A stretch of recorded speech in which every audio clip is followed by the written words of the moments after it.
With the Philly season one game in, let's look at some of the reasons why the Phillies are going to win the World Series. And if you're looking for the negative on this, if you're looking for the Negadelphian, just hit the tab in the upper right-hand corner. It'll take you to that video as well, because with the yin, we have to bring the yang. The first reason why is they're a really good baseball team. And I think people just forgot about this because of the way the last season ended, but also the way that the last few seasons have ended. It's steadily gone downhill. You go from the World Series to choking in the NLCS to losing to the Mets in the NLDS and then losing to the Dodgers in the NLDS. And the way they lost to the Dodgers was, it just felt like pure choke. You know, you had game one, Matt Strom gives up the 3-run home run. They couldn't get back into it. They don't really look alive. At least the bats didn't look alive until game three when it was do or die. They win that game. Felt like they were in a good spot in game four, and then the Orion Kerkering situation happened, and the season is once again over and a disappointment. What gets lost in that is the fact that they did end up losing to the eventual World Series champions, the defending World Series champions. What gets lost is the fact that they still won, 95, 96 games or whatever? Like, they were one of the better teams in baseball. And I think whoever won that series was going to end up winning the World Series. I think that the Phillies were that strong. I think the other thing about how last season ended, which a lot of people forget, and one of the reasons why people will ignore it or forget about it, is because of how good the pitching was in the playoffs, is the fact they didn't have Zach Wheeler. And when Zach Wheeler went down and it was announced that he would miss the rest of the 2025 season, everybody kind of knew it was going to be tough sledding. But still, their rotation was good. You had Christopher Sanchez, you had Ranger Suarez, you had a Jesus Luzardo. If you needed to go Aaron Nola, fine, whatever. It's not like he pitched badly. But the fact is, they are kind of running it back in a lot of ways. Now, did they get better? I mean, I've gone back and forth on this. I think that you could make the case that they've gotten slightly worse. I think subtracting Ranger Suarez from the rotation is an example of that. But I think Justin Crawford is going to be a huge piece of the Phillies lineup. I think you saw that in game one when he had 2 hits. I'm looking forward to seeing them unleash him on the base paths.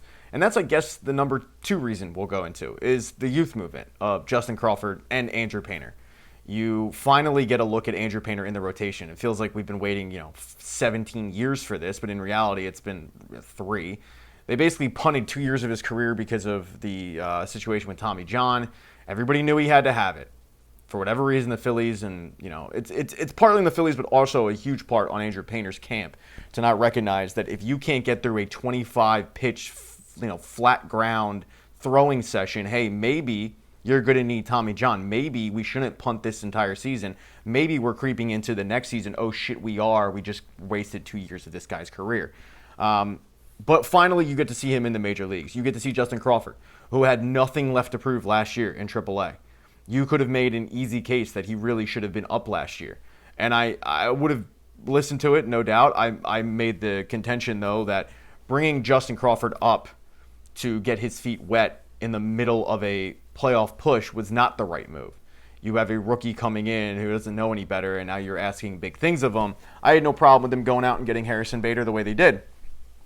With that said, I think he is going to add a dynamic that the back end of the lineup has been lacking. And I think you saw that in game one. I know Jason Stark talked about it in an article for The Athletic, but you have 2 of the fastest guys in all of baseball with Justin Crawford and Trey Turner. And if Justin Crawford is batting 9th and Trey Turner gets on base, boom, you've got havoc on the base pass. That's one thing that I was really looking forward to. I think if they unleash Justin Crawford, he should easily steal 40 bases. I mean, he was one of the best pure hitters in the minor leagues. The problem is he doesn't have any power, and you hope that develops. But I believe John Kruk said it best. It was either Kruk or T-Mac on the broadcast. He said it best that if he hits it in the air, it's probably not great, but his speed and his ability to put bat on ball is elite. And I would add that his ability to just selectively, his eye for the strike zone is elite as well. I mean, his ability to just get on base, even if he's going through a rut. Last year, I covered the minor leagues for PHLY, and it should have been every week I was doing the top 3 prospects of the Phillies system. It should have been renamed the top 3 prospects excluding Justin Crawford, because every week he was featured, it seemed like. So that's the other reason that I'll include there, is the youth movement finally coming to Philly. With that said, I don't think that Aiden Miller will be a part of that. I think that they're going to treat Aiden Miller like they treated Justin Crawford last year. There's no point of bringing him up. You don't need him at this point. Even with an injury, I think they're going to elect, like, let's say Alec Boehm gets injured or Bryson Stott, I think they would still elect to go with Edmundo Sosa or Otto Kemp in that position, other than wasting team control time for an Aiden Miller, getting his feet wet and all that. I think he will be your third baseman next year. I think he's going to go down to AAA and learn that position and take over when they let Alec Boehm either walk or trade him.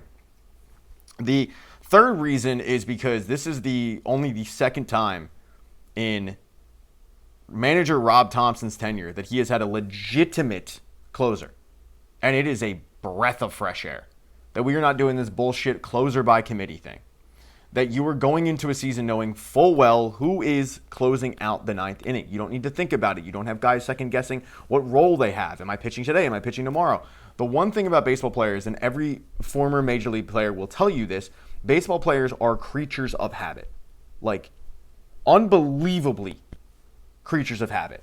And especially bullpen members, they want to know what role they have. They want to have an idea of, if this happens, will I be going in? And going with a bullpen by committee, which is what they've done the last few years, has not worked. Going out and getting Johan Duran, I think, is going to settle in everybody to know exactly what's going on. To know, yeah, I'm not pitching today. Okay, my role is set up. Okay, my role is first lefty out of the pen. I think that's going to be big for this team. It was one of my big frustrations. They would penny pinch. They'd go after Jordan Romano, and they'd force him in there. The fact that Jordan Romano finished the season with the Phillies, I've said it before, but it's a joke. But having an actual legitimate closer in there, beautiful. Love it. Another reason why, and I think this is the fourth reason why I'm going to mention, is Aaron Nola can't be that bad. Now, I made a video last year. It was actually one of my first videos that I put on this channel, which was, I am retiring from Aaron Nola starts. I don't enjoy watching him pitch. It's not going to change. I get unbelievably frustrated watching Aaron Nola pitch. That will continue this year. With that said, I do think he will have a bounce back year, and one of the reasons I bring up, and I brought up in the past, he is this, when you look at his baseball reference, up and down. One year he sucks, the next year he's pretty decent. The next year he sucks, the next year he's pretty decent. This is supposed to be the decent year, and I expect him to be the decent year. With that said, I just don't enjoy watching a Rav fourth inning where it's 2 outs, he's ahead of a hitter, bloop single, walk, 3-run home run, and that's what he's kind of known for at this point.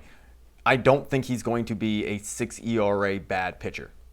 And for him to bounce back would be massive because of the fact you let Ranger Suarez walk. So if you can rebound with Zach Wheeler, a decent Aaron Nola, and I'm talking decent like 3.7 to 3.9 ERA, and then Christopher Sanchez, Jesus Luzardo, and Taijuan Walker, Andrew Pinner, I think that's going to be big for this rotation. I think it's going to go a long way for this rotation, and I think you are going to see a rotation that not a lot of batters want to face. So those are the 5 reasons, I would say, that I think the Phillies are going to end up winning the World Series. And lastly, I'll throw you a 6th one. Look, baseball's the ultimate, like, anything can happen sport. And I feel like that's a cop-out sometimes. But I do think that there's a pecking order in sports of, like, anything can happen. I think baseball is number 1. I think hockey is number 2. I think football is number 3. And I think basketball is number 4. Basketball, you can pretty much pick 4 teams. And 2 or 3 are going to be in the conference finals at the end of the year. There usually aren't surprises. Football, you kind of know the cream of the crop going in, or at least you know it halfway through the year. Yeah, there are surprises here and there, but for the most part, like, you know who's really good and who's kind of going downhill. Baseball's not. Like, we routinely see the hot team get hot at the right time and ride that wave. And we saw it with the Phillies a couple years ago. That's why they went to the World Series. So while the Dodgers look terrifying on paper and they won back-to-back championships and they loaded up in the offseason. They got Edwin Diaz to solidify that bullpen. They end up getting Kyle Tucker. Anything can happen. You just don't know. This Phillies lineup is really, really good.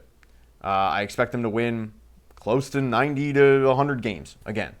I think they're going to be frustrating at times because that's baseball, but I think they're going to be a really, really good team at times, and we are going to see that.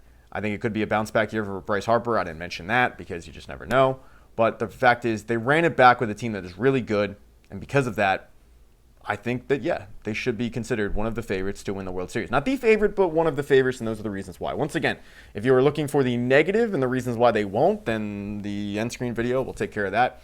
Let me know what you guys think in the comments section. As far as comments go, I'm probably going to only going to respond to channel members. So become a channel member, support the channel, supports me, helps me out. I'd appreciate it. Subscribing is cool, though. If you don't want to become a channel member, I get it. Just subscribe, or even better yet, just let the ads run. You know, go to Walmart, put on a video, and just leave. I'm not asking you to watch this stuff, but just leave.